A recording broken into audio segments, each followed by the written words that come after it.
rin yan, baka maabot yung mga ugat. Ikukuha mo lang ito, kakahigi mo lang siya ng parang pinakakuha niya. Tapos dito, may harang. Oh, dito ngayon ng tabon. Oh, dito ito, pag uumbukin nyo, dito mapupunta ngayon Hindi yan. kayo maabot ang ugat niya. Hindi naman po siguro.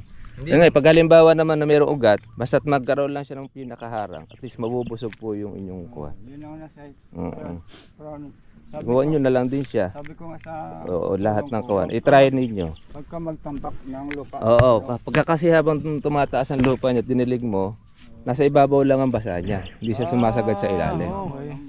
Ito mas magandang pamulaklakin. Oo. Kasi ito, bilad sa araw. Oo. Kaya dito, maglalabas talaga ito ng maraming bulaklak. Ganyan, oh. Oo, yan.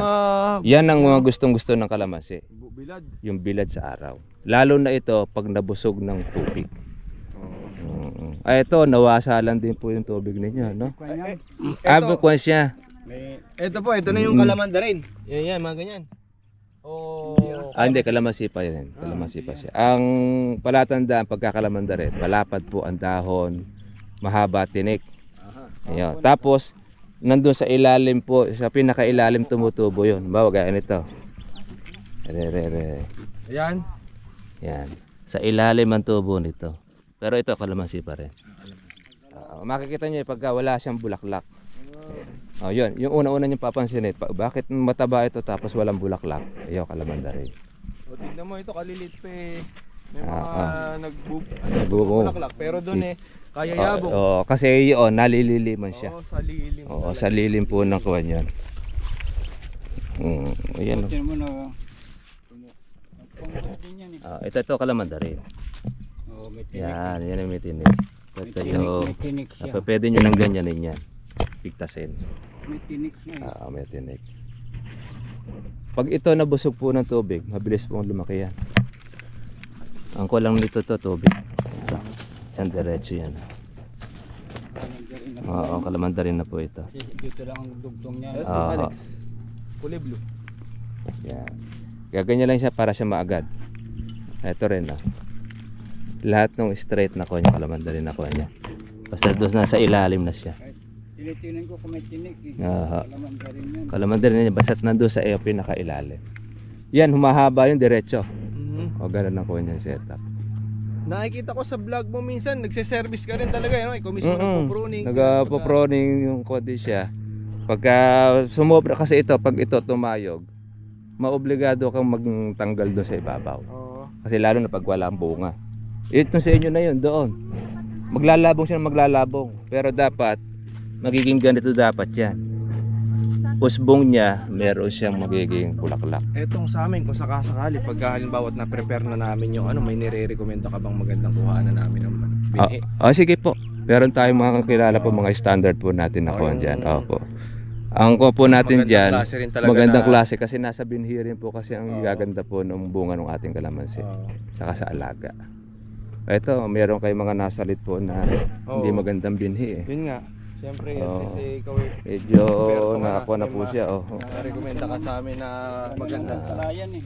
Ayan. Araw. Lalo na, halimbawa ito, mayroon tayong kalamansi. Marami tayong source of water. Isa ito, pag nakuha natin ito ng source of water, kasi nasa 2 hektarya po ito eh. Malaki-laki yan. Kulang dito. Oo, makakuha na siya. Sige. Tata. Maganda naman po yung area niya. Hindi naman siya bulusok. Sliding. Matagal na pa siguro ito hindi natataniman. Tagal na. May baka. Oo. Medyo agandahan. Ayun, mayroon pang may organic kayo. Yung baka, yung mga tain niya. Taihan ng baka ba? Ayan, pagkaya na inakuha pa natin ng araro yan, makakukul siya. Makukuha pa yan. Sinisikan ka ito noon.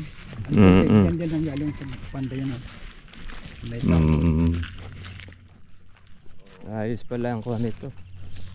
Talagang wala na kayo masyadong i-clear na-clear na pala eh. Konting develop na lang ito. Tao ko masipag. Matagal nyo na po tauhan. 2 taon na. Matagal-tagal. Bagay, masipag naman kahit siya mag-isa ano. Pero po pagka ganito na yung scale ng kailangan magdadagdag na kami magdagdag na po kayo ng tapos halimbawa 2 hektarya kalamansi ninyo. Para meron siyang kapartner. Kasi pagka po magpa-power spray na kayo, obligado dalawa doon. Oo. Dahil isang may tagahila, mayroong tagahawak naman ng pito ng bomba. Kaya habang wala kang Mm-mm. ginagawa, pinapapatag sa kanya. Ito, oh. Aha. Sa bako nga. Ito, mabilis to. mabilis to sa bako. Talagang ilalatag niya sa babayan. Kung saan yung hukay, doon niya ikukuha niya. Pero yung bit, Ito, yung gaya ng punso. ganyan din. Hindi naman ang maano lang namin. Mm. Wala pong nagbababa dyan sa gumagawa niya. Habang ano sila. Alam dito sa Mekowa na sa mga nagkukuwari, Alin. may mga bako 'yon. Di ba nga mo ginagawa yung kalsado dyan? Ah, Grader yun. Grader. Sa grader pwede rin 'yan. Kaya lang mga maliliit lang nakawan. Sa bagay yung mga ano, di ba may mga mini backhoe yun, yung Ah, nagkakakuha ng